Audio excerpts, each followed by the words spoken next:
I'll introduce Nick Griffin, MEP.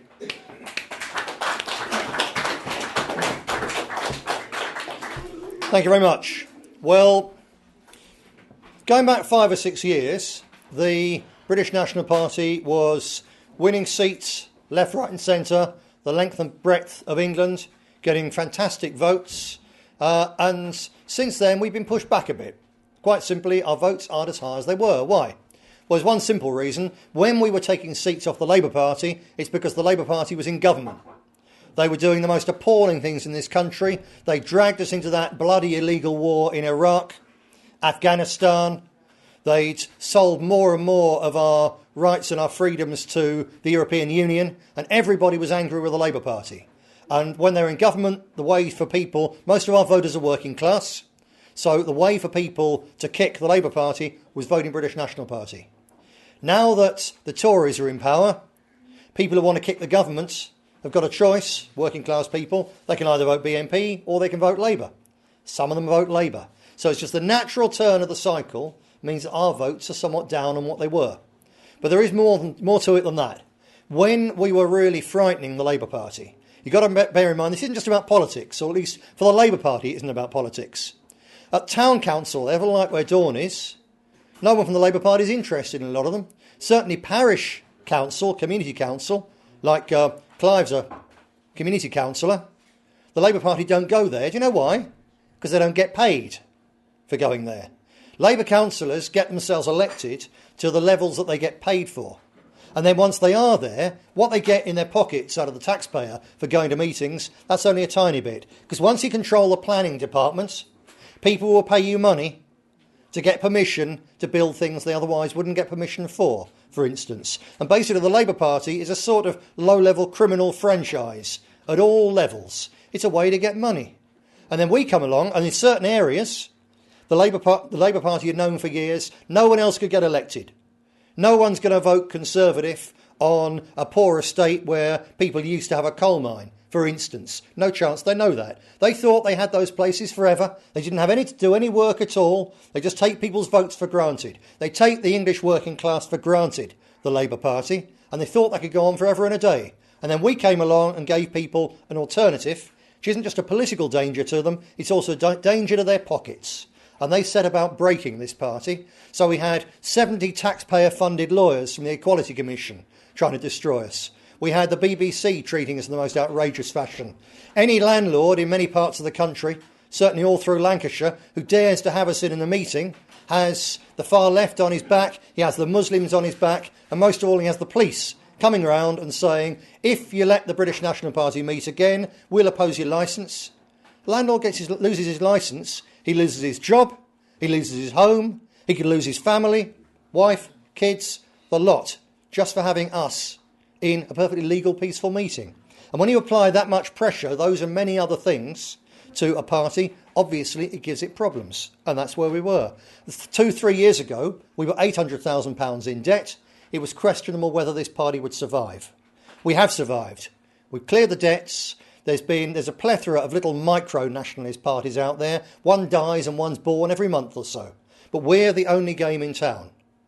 That's the simple fact. If you want to vote a nationalist, patriotic vote, there's only the British National Party. UKIP don't count. UKIP isn't a nationalist party at all. They want to get us out of Europe, and they'd be happy to let us see us ruled basically by America.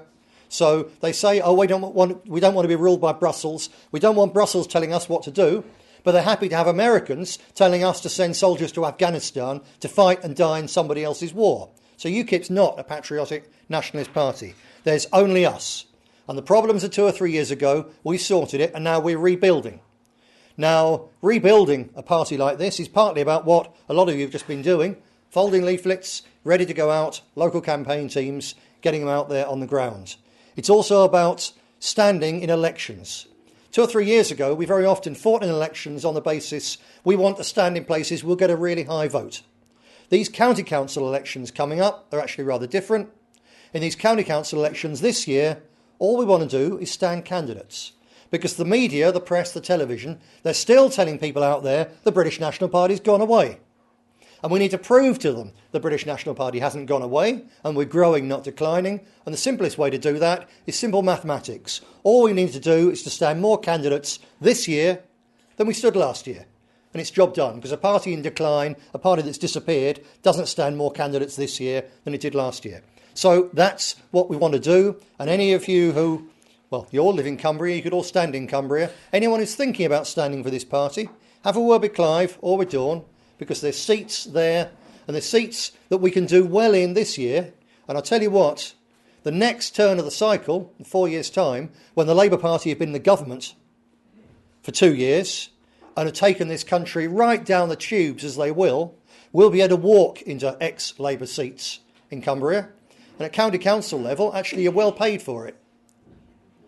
I want people to take those jobs and take that money, but work properly for their community. Not like these Labour councillors who get themselves elected, then all they ever do is turn up to some of their meetings. They never come round, they never talk to people, they don't do anything in their own local area. They usually live in upper middle class estates, posh places, the other side of the county. They don't actually live where the people they're supposed to represent live, and they're no bloody use. We want ordinary, decent people standing for this party to represent their own community. And if you stand this year, the next set of elections, you're going to win the seat. You're going to get paid to represent your community. There's no greater honour and there's no better thing to do for this party and for your friends, your neighbours and your family. So bear that in mind.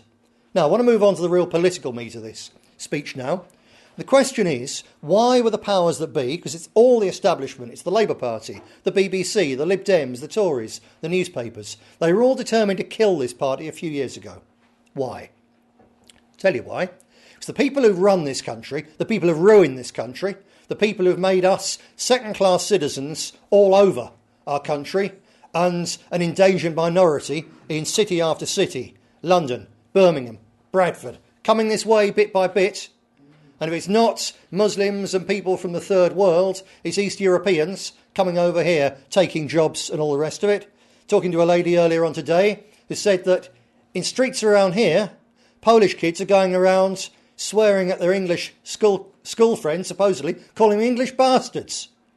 Now, we've got Polish members, we've got people whose parents or grandparents came here, say, during or after the First World War. 50,000 of them came here. They fought for Britain in the Second World War. And after the Second World War, they came and they went down pits, they went in mills and they worked. And they didn't hold their hands out. They didn't expect any help. They didn't demand translation services in the doctor's surgery. They just got on with it, and their kids and their grandchildren became really just as British as we are, just as English as we are, except they've got surnames that even they can't pronounce. That was a difference between 50,000 coming in during and after the Second World War and 600,000 coming in, which is what's been in the last few years, and more to come with Bulgarians and Romanians. You know, it's an appalling situation, but that's what's been going on, and that's the ruling elite of this country. It didn't just happen by accident. They let it happen. They made it happen. They passed the laws to make it happen. So they're wicked, but they're not stupid. And they looked at us, a new party, more and more people considering I might vote for them. They sound different. They sound fresh. And they decided to get rid of us for these two reasons. First of all, they know that the economic pain that everybody's feeling, everybody in this country, except the really rich 1 or 2%, everyone's being screwed by rising taxes, rising fuel prices, rising food prices, insecure jobs. Everyone's getting screwed one way or another. And they know that what's happening now, it's only just the beginning. It's going to get a lot worse. If you see occasionally on the telly, if you can be bothered to watch it, when they talk about the mess that's the economy of Italy, or the mess that's the economy of Spain. And they say, and this is the only bit of remotely heavy economics I'm going to say, don't panic. They talk about Britain's debt to GDP ratio. Sounds complicated or don't want to know. It's very simple. Debt is how much the country owes. GDP is how much it makes in a year. And the higher the ratio is, the more you owe compared with what you make. And they talk about Italy's debt to GDP ratio being something like 179, I think it is, percent. Sounds pretty bad. 1 3/4. For every euro they make, they owe 1 3/4 euros. It's pretty bad news. Sounds disastrous. Oh, Italy's falling apart. Spain, their debt to GDP ratio is 230%. Catastrophic. Spain's a basket case, going down the tubes. Britain's so much better. Huh. Do you know what our debt to GDP ratio is? When you add in all the private finance initiatives, all the scams to get the debts off the books, all the unfunded pension liabilities, Britain's debt to GDP ratio is 900%. It's 4 times and more worse than Spain's is. This country is an economic car crash just waiting to happen. I don't understand why it hasn't happened yet, but they know it's going to happen. And when it does, people are going to want an alternative. Hi, we're here. We're ready. That's the first thing. They know that's coming. An economic crisis which is going to make people think this cannot go on. We have to have people who will actually stand up for this country, and that's the British National Party.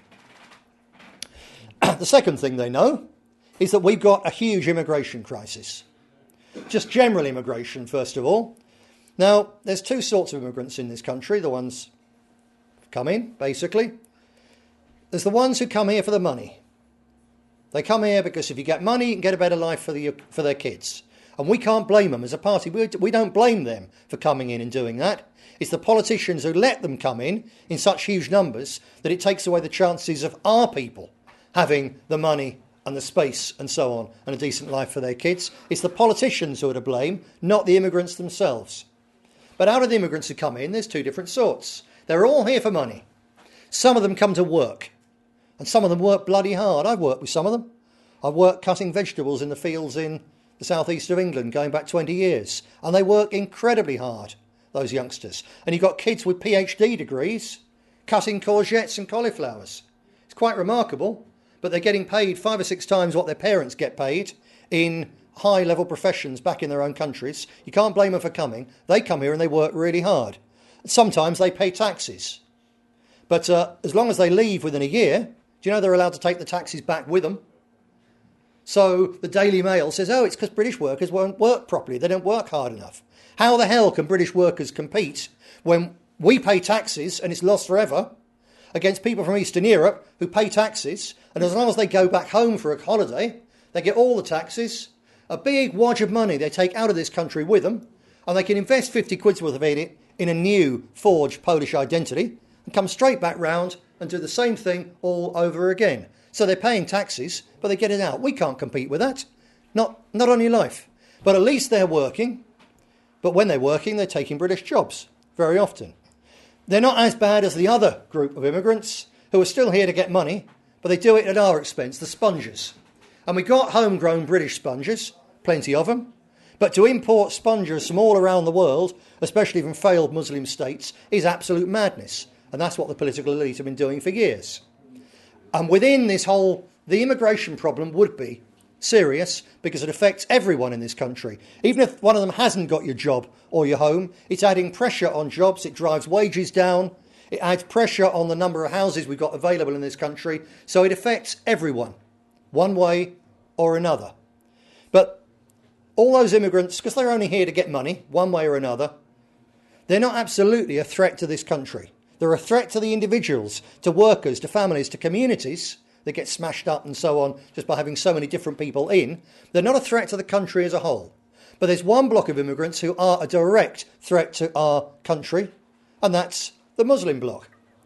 Because the others just want to come here and have a good time one way or another and get a better life for their kids. Muslims are compelled by their religion anywhere they go to try to change where they've gone into a Muslim state. That's what the Quran makes them do. It's what their religious beliefs make them do.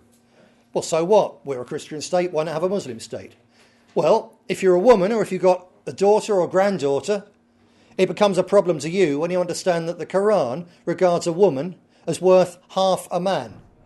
Her testimony in court is worth half a man. In a Sharia state, a state run under the Quran, a girl who's raped, if she can't prove with 4 male witnesses that it was rape, she can be stoned to death for adultery. And they do that in Muslim states. And people like Anjem Chowdhury on the front page of the Mail and the Sun today, they're telling his people, get benefits, sign on, it's a jihad allowance to wage war against this country.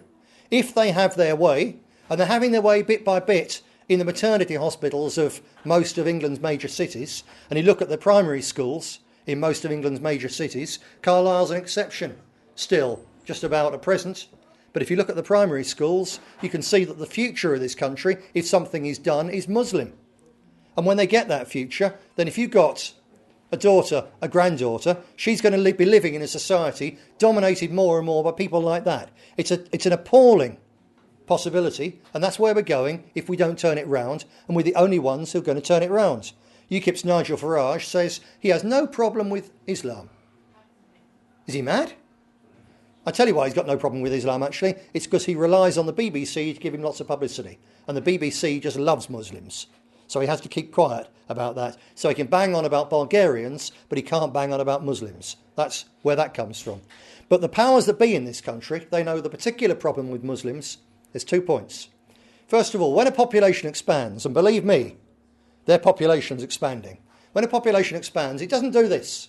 An expanding population doesn't expand slowly and steadily, because it depends on when the immigrants first arrived and when they started having a lot of kids, then when their kids started having kids, with the result that a population like Britain's Muslim population grows, bang, bang, in jumps, in sudden jumps.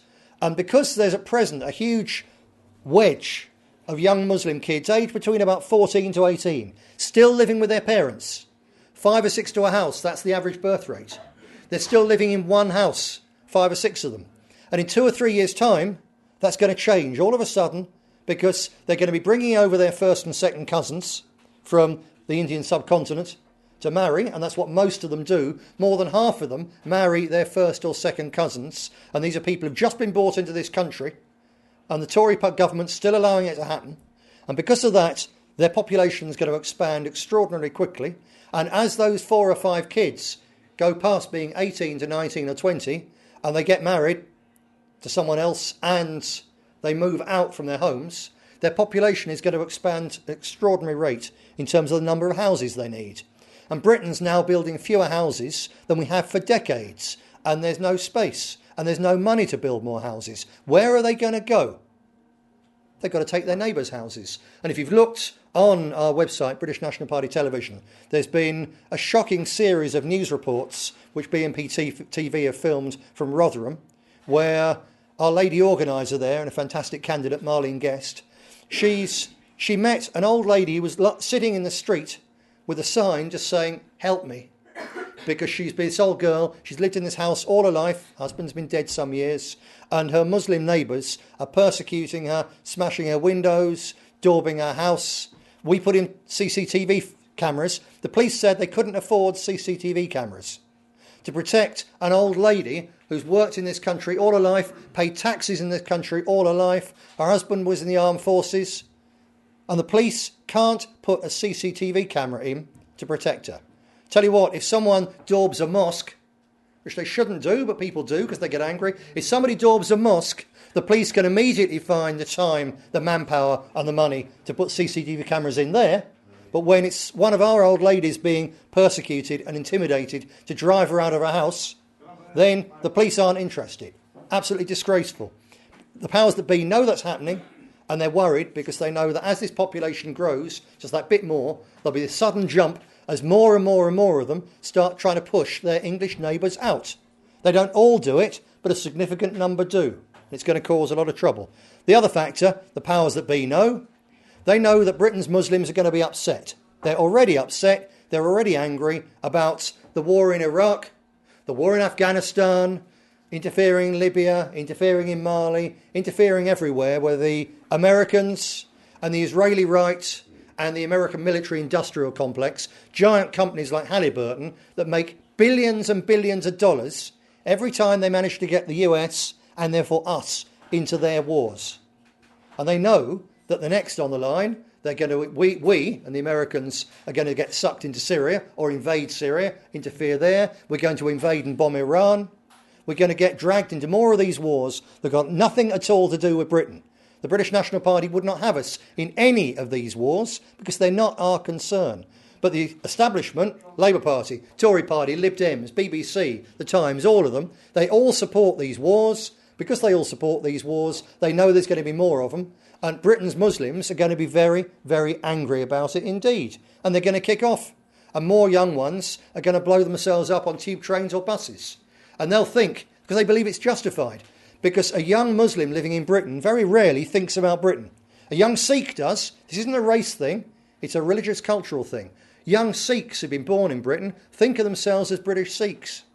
Lots of young West Indians and so on, they think of themselves as British, and they join the armed forces and so on sometimes. They all think of themselves to an extent as British. Muslims don't give a damn about any local national identity like Britain. They think in terms of us being not the British, but the Muslims. They call it the Ummah, the Muslim world community. And any attack on a Muslim brother is an attack on all of them. So when the Americans, and we're there as their allies, let loose one of these drone things in Pakistan and they kill another wedding party because one of the guests may be connected with Al-Qaeda, there's another whole block, another Muslim clan of Pakistanis who very often live in places like Burnley and Oldham, who actually know a cousin of theirs back there who's been killed, and they blame us. And they see the way that we celebrate or we respect when another young British soldier is brought home from that stupid war in Afghanistan. It's on the television and people are upset about it and respectful. But then when a drone takes out some of theirs, everyone just says, oh, another 15 have been killed. It's a great result. Makes them really angry, and they're going to turn against people in this country. There was a thing just a couple of weeks ago, a policeman was beaten nearly to death by a gang of 7 young men in Preston. And the police haven't said anything about who did it. They've arrested 7, but they haven't given the names, no descriptions, nothing. Now, I know that area of Preston, and I can tell you what, if 7 young men out of here went and walked through that part of Preston in the evening, there'd be a riot anyway. Because having 7 Englishmen walking through their area is absolutely unacceptable to them. So that copper wasn't beaten by 7 English lads. He'd have been beaten by 7 Muslims. And the powers that be want to cover it up, because that's just a foretaste of what's coming, because I think that's a gang who think of themselves in a low-level rebellion against the British government getting their revenge. There's going to be more of that, and the powers that be, they know it, and they were trying to get rid of us before the economic crisis and the Muslim crisis came together, bang. They know it's going to come, they wanted us out of the way, and they failed to get us out of the way. Very good. We're here, when the crisis comes, we're here, and we're building for it again. We will be ready for it. Maybe a couple of years off, it may be 5 years off, no one really knows. It will come, we're going to be ready for it. But then we've got another problem, and this is what I really want to talk about, the crux of it today, what I want to talk to you about. The biggest reason that people don't vote British National Party isn't because of the lies in the TV or because they're frightened that the police will come and talk to them or whatever it is. That's not it at all. If you knock on a series of doors campaigning for the BNP, hello, can I count on your vote? The only reason that really I ever get doors slammed in my face is not because I'm in the BNP, not because I'm Nick Griffin, not because I'm a racist. The thing that gets a door slammed in your face is elections, politicians. Piss off, you're all scum.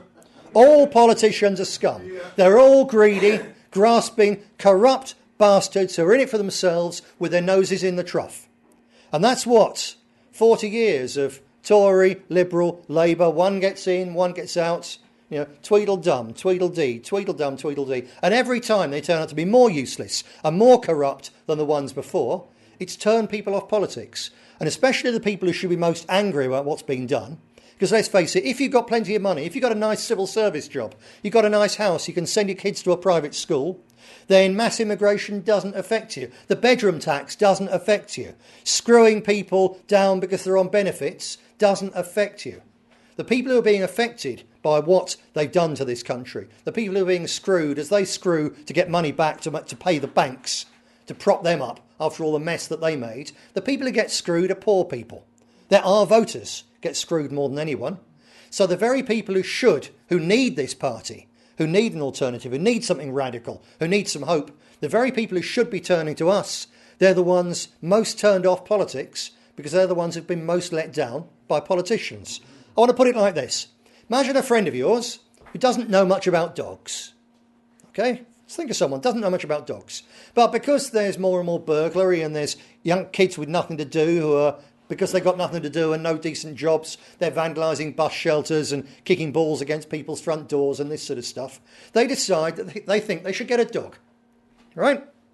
But they don't know what sort of dog to get. So they think, well, all I have to do, I'm going to have to make friends with some dogs and see which dog I like. So they walk down the street and there's a dog with a red collar on. That's the Labour dog, right? Dog with a red collar. It looks friendly enough. It's wagging its tail. So they go and pat the dog. Has their hand. So they get the TB, the tetanus jab, and they get it bandaged up. Walk down the street the next day. The left-hand side of the road, there's that bloody dog with a red collar again. Give that one a wide berth. On the other side of the road, there's a dog with a blue collar. And it's got diamonds on it, this collar, because it's a posh dog that went to Eton. Tory dog's a very posh, well-looking, respectable dog. Wags its tail even more than the Labour dog did. Well, it hasn't got a red collar, it's probably all right. Pat the dog. Has the hand.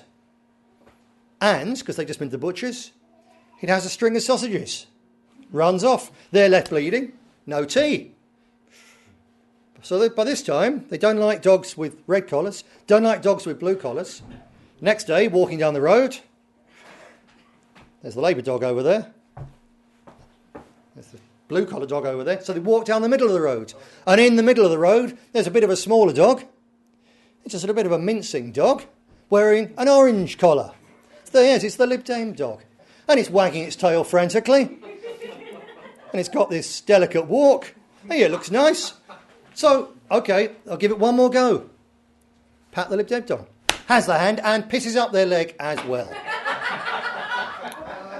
Now, the next day, this friend of yours, they still really need a dog, but walking down the road, they see a dog, small, neat-looking, British bulldog, wagging its tail, because they can't be docked anymore, with a red, white and blue collar. Are they going to touch that dog? No. Exactly. That's the problem. Even though they still want a dog, they love a dog, which is a responsible, respectable, decent dog, which doesn't bite them and piss up their leg. They're not going to trust a dog again. They switched off dogs altogether. They'll probably see if they can find a pet panther to keep the little scroats at bay. But they're not going to have a dog. They're not interested in dogs anymore, which is unfortunate because, of course, we're the dog with the red, white and blue collar. How are we going to persuade the public they can trust us? How are we going to persuade them that we're different? Well, I'll tell you what, when I talk about wagging their tail, that's in political terms like giving out leaflets. It's giving people papers and stuff like that. It's the words, it's what we say. And the papers are really important, the leaflets are really important, because they reach out to people like you, the ones who are absolutely wide awake, and it gets us, the people who become the candidates, the organisers, the local community leaders and so on. We've got to keep on giving those out. But for the broad general public, the people who are in street after street, nobody votes anymore, and I've seen areas like that, you know, the typical turnouts in an ordinary, not a sink estate, just an ordinary working class estate, the typical turnout now is about 15% in a local election. Over 8 people out of 10 don't bother to vote. And they're not interested anymore. It's not because they're lazy or stupid or selfish, which, you know, again, when the Daily Mail and the Telegraph, they write about low turnouts, they say, oh, well, people are basically stupid and they've given up and they're not interested in their community. Bollocks to that, because you can go into almost any pub, I saw it on the way in here, almost any pub in this country, and there's a sign up for Help for Heroes. And almost anywhere, there's people do sponsored walks, sponsored swims, sponsored silence, they get their head shaved, all sorts of things, because there they see a wrong, which is these lads coming back to this country, having fought for this country, and being treated appallingly, and they want to do something about it, and they do it. Person by person, pub by pub, hairdresser shop by hairdresser shop, community by community. So our people are still prepared to get out and do things for other people. There's still an idealism. There's still a heart in our people. But they've given up on politics because they don't trust the dogs because of the way they've been treated. And with those people, however much you wag your tail, however many leaflets you give them, they're not interested, it won't work. No words will change their minds anymore. They've had words from the Tories, the Lib Dems, Labour, UKIP, 101 little groups. Nothing will change their minds. If words won't change their minds, what will? Deeds. Not what we say, it's what we do. That's what's got to change.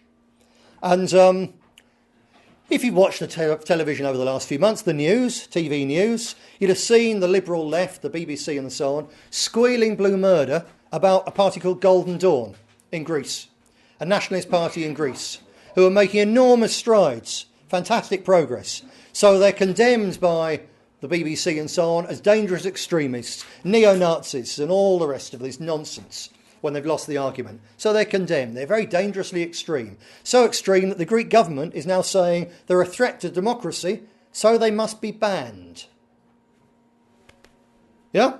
A party's getting lots of votes, so it's a threat to democracy, so they've got to ban it. That's what they are now. Absurd, crazy, but there you go. That's the left wing all around the world for you, and that's in Greece now. So, Golden Dawn, yeah, they are controversial. And, for instance, they do anti-crime patrols. Because in large parts of Greece, actually, as I suspect in parts of Maryport, when you need a policeman, there's not one there. If you light up in the pub, they'll be around like a shot. But if someone's burgling your house, well, we'll be around tomorrow morning. Is that okay? But in Greece, it's 10 times worse because the economy's collapsed, the country's collapsed. They've still got policemen, they've got police cars, they've got no fuel, like no money for petrol to put in the police cars. So there's no chance of them coming out to a burglary.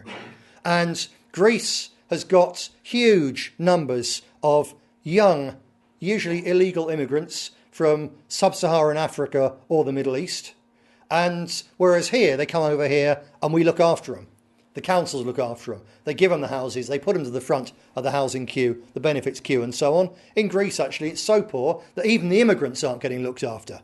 So when you've got young illegal immigrants who aren't getting looked after, they survive by stealing, by robbing people, by breaking their way into shops and so on. And what Golden Dawn, as nationalists and patriots, have seen is the police won't protect their people. So they said, well, then we will. So they send out patrols. Now, that's not a good thing. It's not good for any country, any society, to have people having to take the law into their own hands. Because it should be, for all that we sometimes don't like them, it should be the police and the courts who do these things. And as long as they apply the law without fear or favour, then really no one can complain.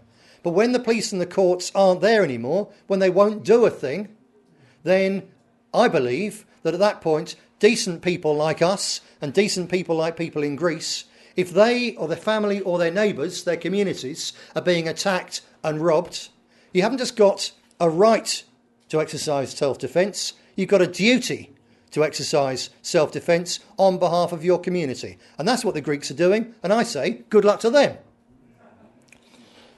So, that's not all that Golden Dawn do. And we're not yet in this stage where we need community patrols in most parts of the country dealing with criminals. The police still just about do that. Don't know for how much longer, but at present they do. But Golden Dawn do other things, and this is what's really made them popular. A lot of poor people in Greece are now desperately hungry. They're on the edge of starvation. That's how bad it is. Actually, there's hundreds of thousands of families in this country suffering from malnutrition as well. So we're not that far behind, but it's not as bad. There's families in Greece giving their children up to adoption rather than seeing them slowly starve to death in front of their eyes. That's how bad it is in Greece. It's not the Greeks' fault. Do you know they work longer hours than the Germans? The Greeks? They work. But they've been tied into the European Union and particularly the single currency, and it's destroying their country. It's being absolutely wrecked in a way that the European Union will in due course wreck our country. But we're not so far down the line. But the Greeks are really poor. They're really hungry, a lot of them. So Golden Dawn have done things like they've gone to farmers who, because the government is taxing them so high and because the supermarkets have nailed them to the floor, they're being forced to sell their produce as, for instance, very often dairy farmers in this country are. They're being forced to sell their produce for less than it costs to make. So they want to protest about it. So Golden Dawn goes to those farmers and said, and has arranged, give us some of the food and we'll give it to the poor. And they do that. And they collect among wealthier Greeks in the remaining posh areas. And they collect food and money and so on to help their fellow Greeks. In this country, you can't turn the television on anymore in this country without seeing they want £2 a month to save some child in Africa or protect the snow leopard or whatever. And some of these are good causes. But especially the snow leopard. Thank you very much. Yes, I support the snow leopard. It's a lovely looking creature. Wouldn't want one on my bed one morning when I woke up, but, you know, lovely looking creature. But in Greece, people who can afford to pay money, through the nationalists, they're helping their own people instead of helping people the other side of the world. Which, again, we believe charity begins at home. So we'd agree with them there. So they're doing things like that. And as a result, they've gone 6 years ago, they had 0.7% of the vote.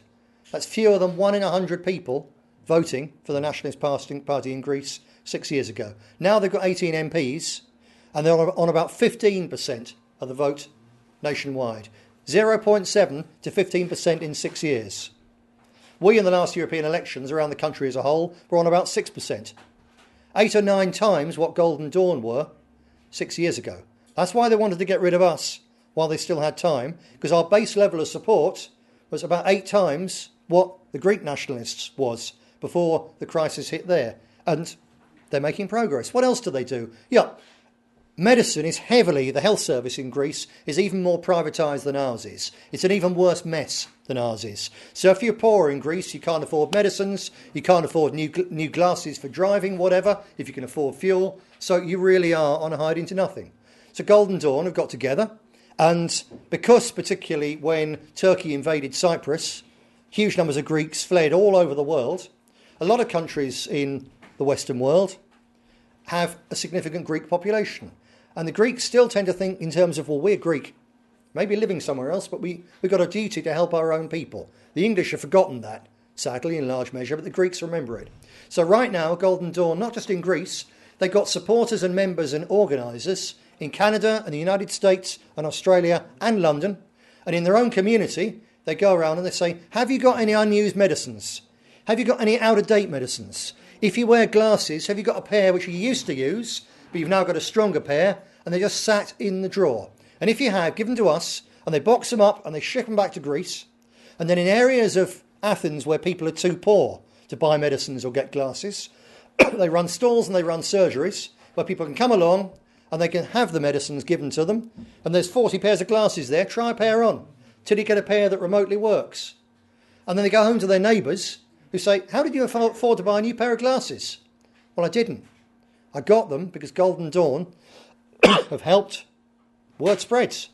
It's not wagging a tail, is it? It's doing things which makes people realise that all politicians aren't the same. Because all the others in Greece, they've still got their nose in the trough. Still, even now. Greek politicians, they get 20,000 euros. That's about 16,000 quid a month. It's unbelievable.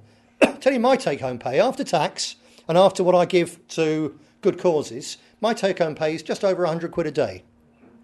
I'm not a particularly good plasterer. I could earn more than that plastering in many parts of Britain. I'm not complaining because I love the job. And it's a good wage. It's a hell of a lot better than most of the people who vote for me and for this party are. But it's not what the Greek politicians are doing with £17,000, £18,000 a month. Golden Dawn politicians, their MPs, they give 90% of it away. Because 2,000 or 3,000 a month is enough to live on in that poor country. They give the rest away and they use it to help other people in Greece. They really show that they're different and it's working for them. Finally, coming back to the question of health, if you want an operation in Greece, you have to buy the blood.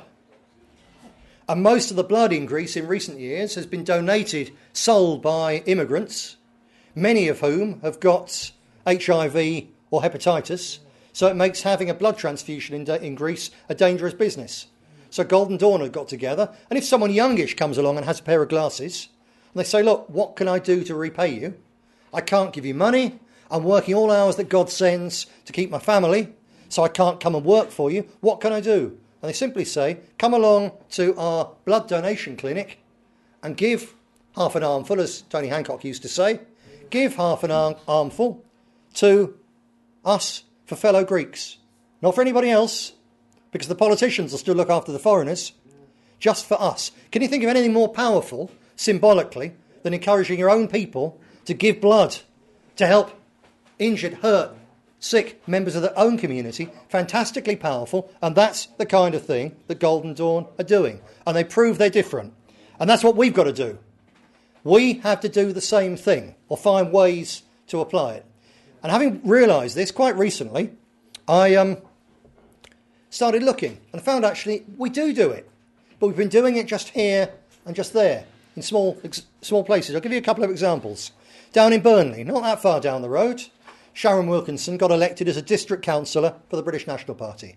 Once she was elected, one of the first things she did was she was then able to get a village hall, community hall, which we are usually barred from, which is illegal and wrong and makes life difficult for us. It's why we're meeting in a pub. But she was able to get a community hall, and she got together. She's a middle-aged lady, and she got together with 2 or 3 of her friends, and so every fortnight they put on a big meal, a lunchtime meal, Lancashire hot pot or something like that, for the pensioners from the area, and they bring them in and help them like that. And not long after that, she got elected to the next level up, county councillor. It's the highest level in Britain you get before you become an MEP. Sorry, an MP. Highest level up. And we just thought, well, yeah, that's good. There's lots of support. Should have really looked. Where did the support come from? It's things like that, because it's unusual. Our people in Stoke copied that. They came up with an additional thing. As well as giving the old girls a meal, they give them a couple of games of bingo. So there's friendship and something to do and entertainment, instead of sitting at home, alone, hurt by the fact that they're still grieving for their husband who died, that nobody cares, nobody's interested. They've got to wear an extra coat, then a blanket because they can't afford the heating. So bringing them together, just like that, fantastic thing. And our people in Stoke duly got elected in significant numbers. The Labour Party then redrew all the boundaries. They fiddled it completely to get them out. But they got elected on the basis of things they were doing like that. It works. Our people in Coventry found they were selling papers door to door, very effective. And because of that, they were talking to local people a lot more than you would normally. And they found in one area there was a terrible problem, serious problem with pikeys going round collecting scrap. I won't try and do the accent because I'm not very good at that pikey Irish accent, and I'd be accused of being racist anyway. So I won't go down that line, but you know the kind of people going along. Have you got any scrap, missus? Yeah, well, there's an old washing machine round the back. Oh, we'll take that. OK. So the washing machine goes, but so do the kids' bikes. Or an old lady lets them into the house to take out an old cooker, and 2 days later, the place is burgled, stripped bare. So the local community told our people this is a serious problem. So a couple of them, just 2 of our fellas, got together. I'm not recommending this for everybody because you've got to have a strong back and a flatbed truck. And they produced a simple leaflet saying, scrap attracts crime, so don't just leave it out. We've asked the council to move it, but they won't. They want to charge you. So if you've got scrap, just phone this number and we'll come and take it away. And when we've weighed it in, every penny will go to local charities. Fantastic publicity out of it and great response from people, because here's the British National Party doing voluntarily what the council won't do, even though you pay taxes for. But as a matter of fact, it's bringing in money which allows us to help other people, something that worked very well. In Worcester, 3 or 4 years ago now, a local organiser there. Now, Worcester is a lovely English county town, lovely cathedral and so on. That's rather like Carlisle, actually, not that different. Lovely place, but wealthier than Carlisle. And in wealthy Worcester, 3 or 4 years ago, our local organiser noticed men sleeping in cardboard boxes in the shop doorways and so on. And he talked to some of them, and he found that nearly all of them were ex-servicemen. And he thought about this. What the hell's going on here?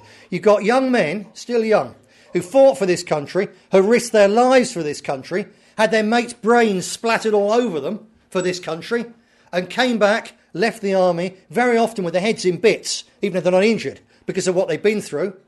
And this rotten government, or the last rotten government, they make them sleep in cardboard boxes, because if you come into this country with your head in bits from fighting for it, you don't count. If you come into this country as someone who doesn't speak English, who's never paid a single penny into this system, then because you can't speak English, oh, poor dear, you come to England and you can't speak English. What a terrible disadvantage. We'll put you to the front of the housing queue. That's what they do. And we've got these poor blokes rotting in boxes. It's a bloody scandal. It's disgraceful, isn't it? Absolutely disgraceful. But our fella, instead of getting angry about it, he said, right, we're going to do something about it. And he went round local businesses and local shops and local pubs, explaining the problem, collecting money, and they bought all-weather sleeping bags for all the ex-servicemen sleeping rough in Worcester.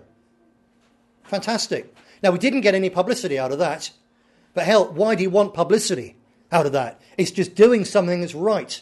And your own people know it's right. And when the press say, oh, we're scum and we're extreme, everyone who's been involved in that knows, no, we're bloody not. We're the only people with a heart. We're the ones who care. Fantastic. And we should have learned from that and rolled that out. We just thought, that's good. In Salisbury, about the same time, a couple of years ago, some of our people got involved. They donated some money to a food bank. And the food bank accepted food from the British National Party. So the local press and the local other parties who've never given a single tin of beans to anybody all got all upset about it and whiny about it, because here's the BNP trying to cover up its extremism by helping people. And a couple of weeks later, because of the publicity about the food bank kept in a church, it was robbed. It was all taken. So our people simply got together and they came back with a huge, actually two trolley loads of food. And they got in the papers as well, remarkably. Fantastic publicity. Brilliant. We should have learnt from that. Now, I talked about this a couple of weeks ago, before this started my speaking tour. I talked about this at our organisers' conference down in the middle of England. And a group of ours from Havering, it's a part of North East London, thought, yeah, we'll go and do that. So last Saturday, they had a big stall about the size of the table over there.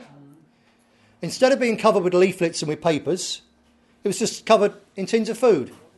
And they were giving out a simple leaflet, telling people, if you're hard up, don't come and take it if you're not, but if you're hard up, come and take some of this, because we collected it to help people in our own community. The remarkable thing is that at the end of the day, they have more food on the table than when they started with. Because our people aren't stupid, they aren't useless, they aren't cruel, they aren't selfish, they're just disillusioned with our leadership and they want something better in this country, and they deserve something better.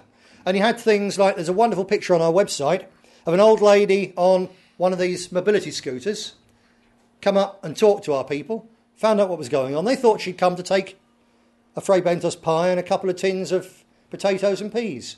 She didn't take anything. She drove off on a mobility scooter. She came back half an hour later with 2 full bags of shopping and put them on the table. Said, well done, lads, keep on. And off she went. Fantastic. And the response that our people got at that, people coming up, some people in tears as they took things, more people bringing than took away, and people signing up for postal votes. People then taking the paper, people being interested, people who before would have thought, we're just another bunch of politicians, understanding that this party is something really very, very different. So that's what we've got to do. So we need to roll this out, and we're going to roll this out in a big style. So this is especially really more, well, for some people here, I hope you're going to do this, but also for the people kind of watching the video version of this. I want people up and down the country doing this. We're making it easy. We produced, the people who laid on this Havering stall have produced a simple guide about how to do it. And as we get more ideas and more experience and information, we'll up the guide all the time. We'll improve it all the time. And we've also produced a very simple guide about how to sell on eBay. Quick show of hands, how many people here have sold or bought on eBay? Put your hands in the air. Fair few, right? So even if you don't know what the hell it is, basically it's the modern electronic form of a jumble sale on the internet. Even if you don't know what it is, if you want to do this, what I'm about to say, you can find someone who knows how to use eBay. We're producing a simple guide about how to get the best out of eBay. Then we're producing, or have produced, already written, be on the website in a few days' time, 3 simple leaflets, like the local leaflets that some of the people here were folding up earlier on. Very simple to produce, very, very cheap, very plain, very basic. And the first one, quite simply, is designed for you to take it around and put it through about 200 doors in your own area. Just bang, bang, bang through each letterbox. And it simply says, look, around here we've got lonely old age pensioners, we've got hungry young families, and we've got here and there ex-servicemen who are either homeless or in some horrible hostel not being looked after properly. And we want to help those people. And we want your help to do it. And we're not asking for any of your money. It's not a begging letter.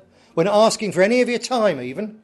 But what we do want you to do is look out any jumble, bric-a-brac, old clothes, old toys, anything which you no longer want, we'll take off your hands and we'll sell it. And every penny that we make will be put in to helping these poor people, pensioners, hungry young families and ex-servicemen in our community.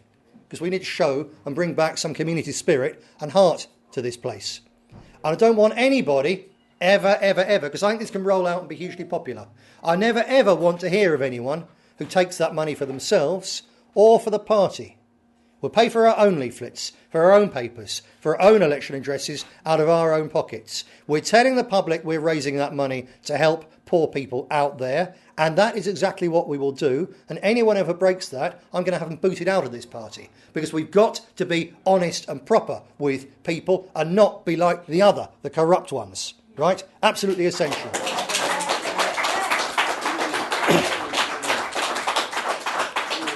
And the first leaflet points this out, says what we're doing, and it's just got space. All you've got to do is write on your phone number, a mobile number. Call us if you've got something. We'll be coming around anyway, but especially if you've got things you want us to collect, call us and we'll come around and collect them. And then you come around and collect them, you sort them, clean them. The old clothes which you can't sell, you bag up and sell as rags, 50p a kilo or so. And the things you can sell on eBay, you sell on eBay and you put the money into food parcels, either things to give out on the street, or if it's an area where that's not suitable. If you're living in some multicultural hellhole, the store's going to be robbed in 10 minutes. So just find pensioners and vulnerable families and take it to them.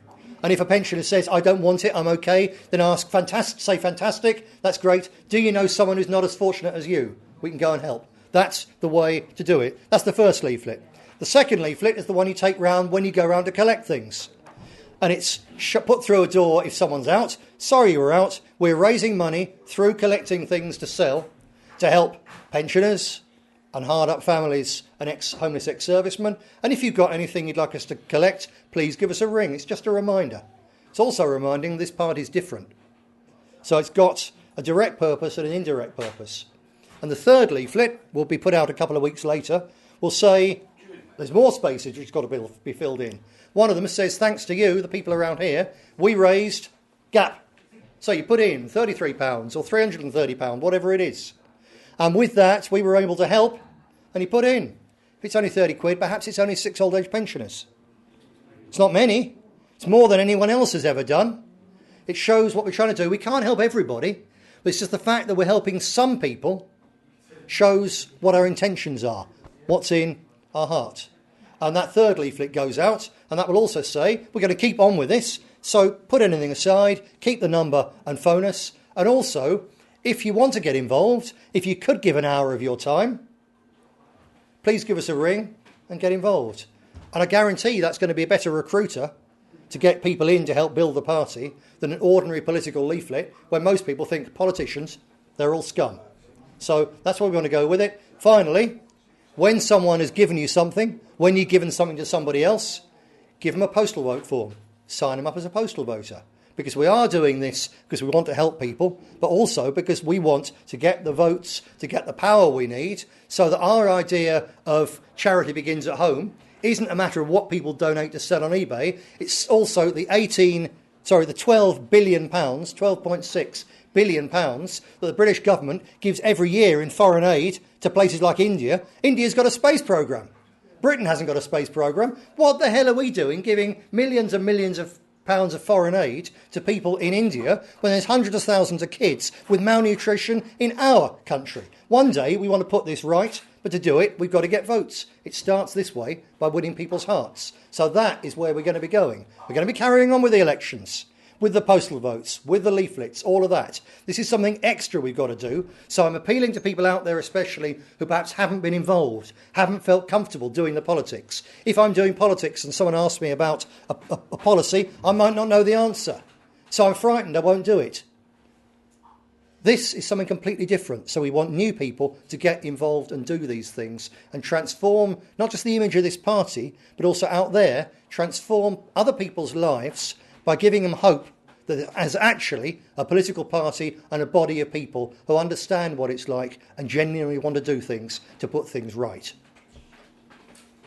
There's another reason we want to do this, and towards the end of this talk now, so bear with me. Thanks for your patience, especially those who didn't expect to come here for a political speech. There's another reason we need to do this, and that's because with the British National Party, that word national in the middle, it's not there for fun by mistake. It's there for a real purpose. It's about we're here for the nation. And when you think of all the terrible things that Tory, Liberal, Labour, the big bosses and so on have done to this country, I'll tell you this. They couldn't have turned our country into an impoverished third world slum, where the only people who get serious money are banksters who fouled their own nest. They couldn't have done that years ago. If they tried to do that in Elizabethan times, when Shakespeare was writing and Queen Elizabeth I was beating off the Spaniards and so on, if they tried to do that then, if they tried to sell us out to Europe and foreign rule then, the ruling elite, the masses of ordinary people would simply have risen up, would have hacked off their heads and put them on poles.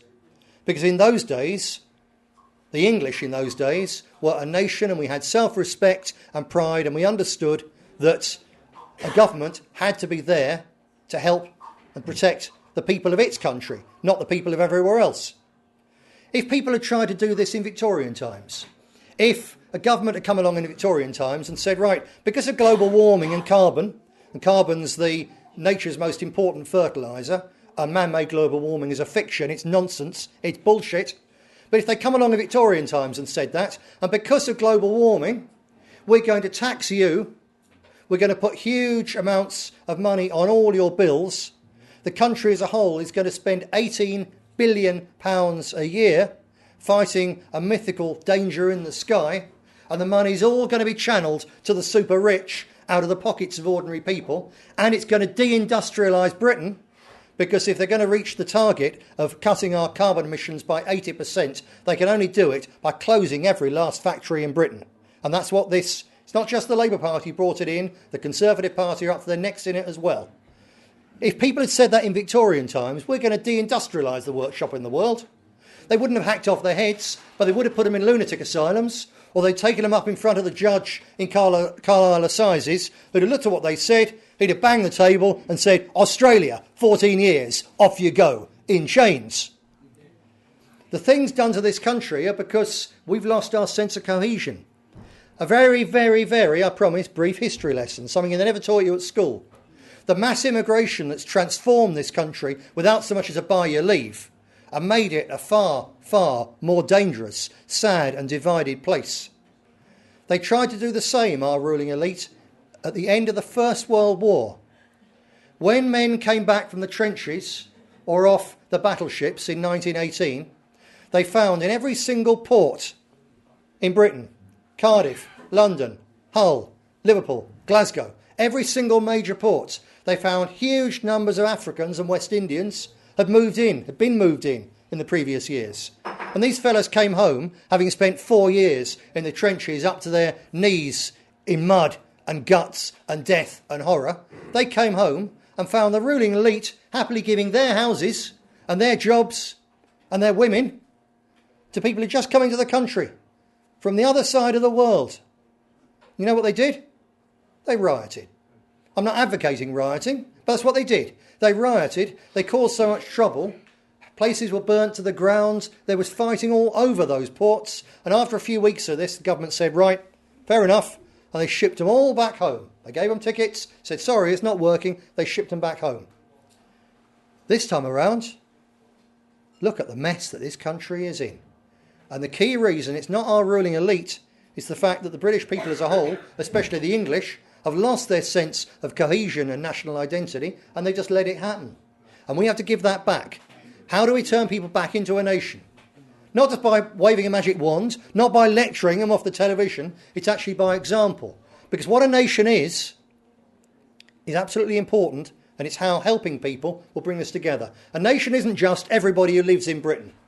Someone who happens to have 2 legs and no feathers, a human being, comes into Britain and they say, oh, because they've lived in Britain for 6 months, they're now English. No, they're not. They may be very nice people. They may, if they come here and they fit in and they pay their taxes and our community accepts them, and if their son will go and fight for this country alongside our sons, if push comes to shove, you can say they're British, they can have a British passport, they've got every right to be here and to be protected by the law. We don't want to persecute people like that. We don't want to hurt people like that. We've got no problem with people like that. But they are not English or Scottish or Irish or Welsh, because those are ethnic descriptions. Just the same as no left liberal would go to New Zealand and say to the Maoris, well, you're just another bunch of immigrants. You've got no special rights here. You know, the English got here a few years after you. So you're just all the same. They wouldn't do that because they recognise that the Maoris are the indigenous people of New Zealand. Well, hell, we're the indigenous people of our country and we've got special rights too. And the starting point of a nation, it's a people who overwhelmingly share a common bloodline, common ancestry. According to genealogists and statisticians, every single person in this room, if you went back to the time of Shakespeare and Elizabeth I, we would all of us share 5 common ancestors. We're literally what Shakespeare said, a band of brothers, a band of sisters. We're actually related. That's the first basis of a family. It's people with common bloodlines and common identity, common culture, common language, common history. Things as simple as our kind of pub. You can walk into a pub or a bar anywhere else in the world and you immediately know you're not in a British pub. You can't even put your finger on what it is, can you? But it's just different. It's 1,001 things like that make a nation, and a nation is an extended family. And just as in a smaller family, if you've got someone in your family who's a lazy, good-for-nothing swine who comes along, steals grandma's jewellery, you're not going to have much to do with them. But if you've got someone in your family who is sick or hurt or unemployed or whatever through no fault of their own, you've got an absolute duty to look after that person, not regard them as a burden, because they're your blood, they're your kith and kin. And we have to take what people still understand for their own family and build it back. That's our nation as well. That's what we've got to do. And the British have forgotten that. The Arabs have a saying which sums up what a healthy people, a normal people, how they regard the world. They say, me against my brother. In other words, you can have a fight with your brother, but me and my brother against our cousin. But me and my brother and my cousin against our neighbours. But me and my brother and my cousin and the neighbours against the other Arabs. But me, my brother, my cousin, the neighbours and the other Arabs against the foreigners. And that's the way. It's not just actually about in terms of us against other people, it's us against other problems. Problems like poverty, problems like the fact this country's been deindustrialised and it needs its industrial base building up. 1,001 different things. We have to stop thinking the way the British have been made to think by years of television and laziness and so on. Me. We've got to think about us.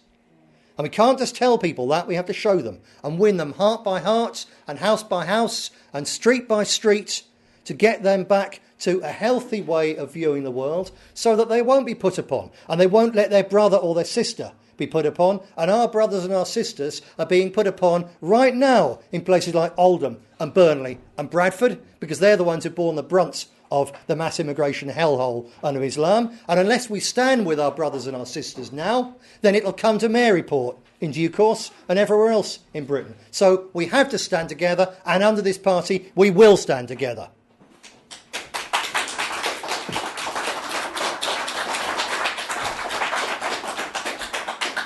And the final thing about this is that like attracts like in human society. And when we go out with publicity material and when we talk about the problems affecting this country, we get angry. When I talk about our lads sleeping rough in cardboard boxes, it makes me angry. When I think about the corruption, the way the ruling elite have looted this country, are looting it right now, it makes me angry. And if when you're angry you're talking, you see me on television sometimes, I do it, I end up going, "Arr!" with some stupid Labour swine I'm supposed to be debating with. "Oh, you bastard!" I want to nut him, basically. We're not allowed to do that on television. You really can't. But what do people see? You people, our people, see, go on, give it to him. But a lot of people out there just see, the BNP, they're the ones who go, "Ah!" They're the ones who are angry. They're the ones who are bitter. I tell you, the British people have got a right to be bitter against the people who've done this to our country in 101 different ways. We've got a right to be. But if you're bitter and if you're angry, if that comes across, you will attract bitter and angry people. And the old hands here know exactly the kind of people I'm talking about, who came along full of bitter enthusiasm, and then the minute we hit some hard times and they find we're not going to sweep to power in 6 months, they turn on us, they turn on their brothers and their sisters, and they argue and they gripe and they bitch and they demoralise things and split things up because they're negative and bitter. And the only way to build the party which we have to build to save this country, because nobody else is going to do it, it's only us, nobody else. The only way we can build a party which can really do things is to attract positive people idealistic people. And the only way to do that is to do things and talk about things that are positive and idealistic, which is why I've taken you through this digression of collecting jumble and giving Fray Bentos pies to old ladies, because it's extraordinarily important as a way of attracting the right kind of people and doing the right kind of thing. And we can attract idealists because we've got an ideal. We really have. None of the others have. You couldn't put a cigarette paper between the policies of the other parties. It's about who should pay a bit more tax so that we can afford to bail out the banks, or give £50 million a day to the European Union to have them running us. That's the only difference. It's who they're going to tax more. Other than that, they're the same. And we are different. Here's just a few of our visions. We've got a vision of a Britain that's ruled by our own people. I'll tell you at present it's not. I sit there in the European Parliament, I see them make 80% of our laws. And it's not even us MEPs who make the laws, it's the Commission. It's the bureaucrats, it's people nobody elects. We are ruled, I tell you, by unelected French bankers, German bankers, French bureaucrats. They rule this country. They make almost all our laws. They're the ones who closed down hundreds, thousands of pubs in this country by imposing a smoking ban. The sickest thing I've seen in the European Parliament, do you know there's a special room, and there's a little sign showing a champagne cocktail glass and a cigarette, and the people who've murdered thousands of pubs in this country, can go and smoke and drink in a bar to their heart's content. But you try and take a camera in there, and there's a security guard who stops you. Hypocritical bastards. Those are the kind of people who rule us, and we've got a simple vision where we are ruled once again by politicians that we elect to our own parliament. And they may be corrupt or useless or stupid bastards, but at least they're our bastards, and at least we have the theoretical chance of getting rid of them. And that would be a huge improvement. Just to have our country ruled by our own people. It's not much to ask, is it? But it's a radical vision in the world that we've got now. We've got a vision of a country which has an economy that works. Now, we believe that economy will have banks. You've got to have banks to lend money to businesses and so on. You can't just give money to businesses because everyone wants some. You have to sort of ration it.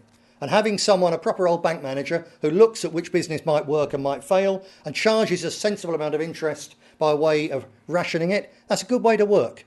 We've got a vision when we go back to that kind of thing and we build back British industry. Because there's no point us shifting money around the world like the City of London does. It doesn't make anything. It doesn't feed anybody. If we're going to feed the third most overcrowded country in the world, we have to go back to having industry, making things, say at Barrow in Furness, not the last possible ship, but making things for a long time to come. We need to go back to that. To do that, we have to have a financial system which will work properly. When people get angry, it's been in the papers recently, we pay £1 million a week of money leaves Britain in child benefit, mainly to kids in Poland. £1 million a week, when at the same time when 4 million British families have just had their child benefit taken off them, but Poles living in this country are allowed to ship £1 million a week to Poland. And people rightly get angry about that. It's madness, and it's grotesquely insulting on the people in this country with kids who badly need help. But in terms of the amount of money, £1 million a week, 52 million quid a year, do you know how much money we've bailed out the banks? Or the government have bailed out the banks? 350 billion is the nearest estimate anyone can sensibly get to. 350 billion. That'd keep Poland in child benefits for about 1,500 years.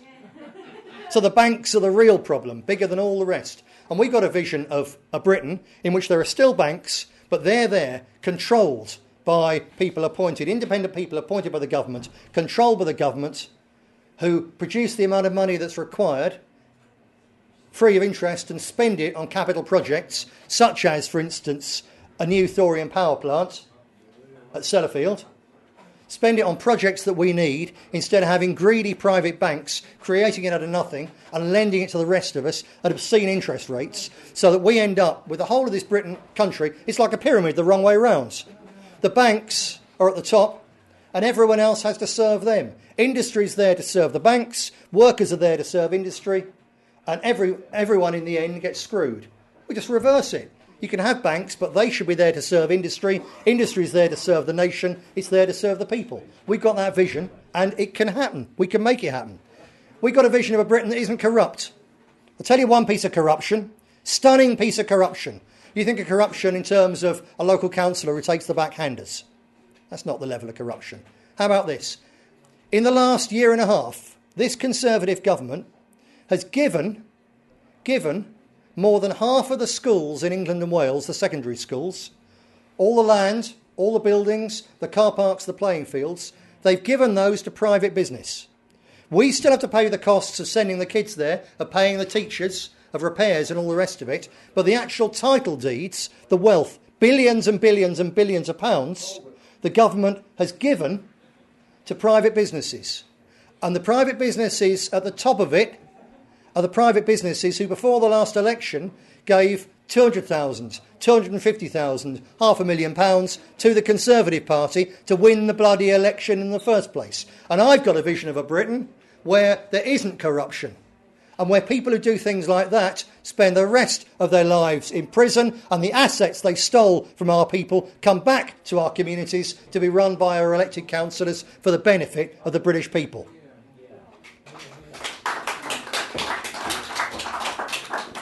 And finally, we've got a vision of a country which has got a strong armed forces, a strong army, navy and air force, but they're there to protect the people of this country. We're not a pacifist party. If this country, say, if under the British National Party, if the Argentines invaded the Falkland Islands, we would fight and send our military to defend the Falkland Islands. I'll tell you what, though, they go properly equipped and properly trained, so they stood the best chance of coming home safe and sound, instead of being sent to Afghanistan with Land Rovers like tin cans. We'd look after them, but if we had to fight to preserve the Falklands, we would, because everybody in the Falklands is British, because they're a British stock. Those islands have always been British, and also on a practical note, they're surrounded by oil. It's a long way under the water, it's a long way under the rock, it's difficult to get to, but one day it's going to be very valuable. And this country needs those kind of assets. So we would fight to defend the Falkland Islands, but we wouldn't send one single British soldier, risk one single British mum crying for her son or her daughter, sending them into wars in Afghanistan or Iraq or Iran, which had nothing to do with this country. If the political elite want to send boys to fight and die in Iran, let them send young members of the Labour Party, send them young members of the Tory cabinet, or send their sons, not ours.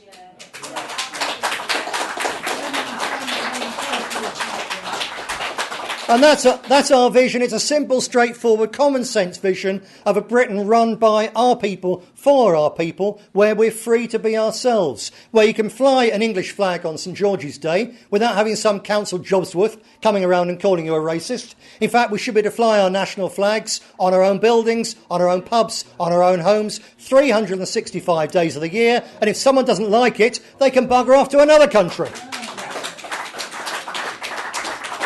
That's our dream, a British Britain, a simple place, a place for our kids to grow up and have their kids in a place that, although the technology will have changed, if our great-grandparents were able to come forward to it, they would still recognise it as recognisably British, recognisably English. That's all we want and it's all we demand, and it's what we are going to get. Because we've got this dream. I've got this dream. The party activists have got this dream. Together, the extra people here today get involved. We can turn it from a dream into a vision. The only difference between a dream and a vision is a dream is what you have when you buy the lottery and it's not going to happen. A vision is when you're doing something seriously to make it happen, like getting involved as a candidate, like getting involved as an activist, like getting involved running a stall to help old age pensioners. And if together we do that, we can turn our dream into a vision. We can turn the vision into the reality of a Britain that's free, a Britain that's fair, above all, a Britain that is British. Thank you very much. Chris. I'd like to invite Dawn Charlton up here. Round of applause for one of the local candidates. She's been campaigning very hard today. Dawn Charlton, over to you. How do I follow that? I would just like to thank everybody for coming today. We've had a brilliant morning. We've canvassed lots of wards in Maryport, where I'll be standing in May. We've been signing up postal votes this morning. A really good morning. I think we've given out 3,000 leaflets in all. So thank you very much. Thank you. Thank you.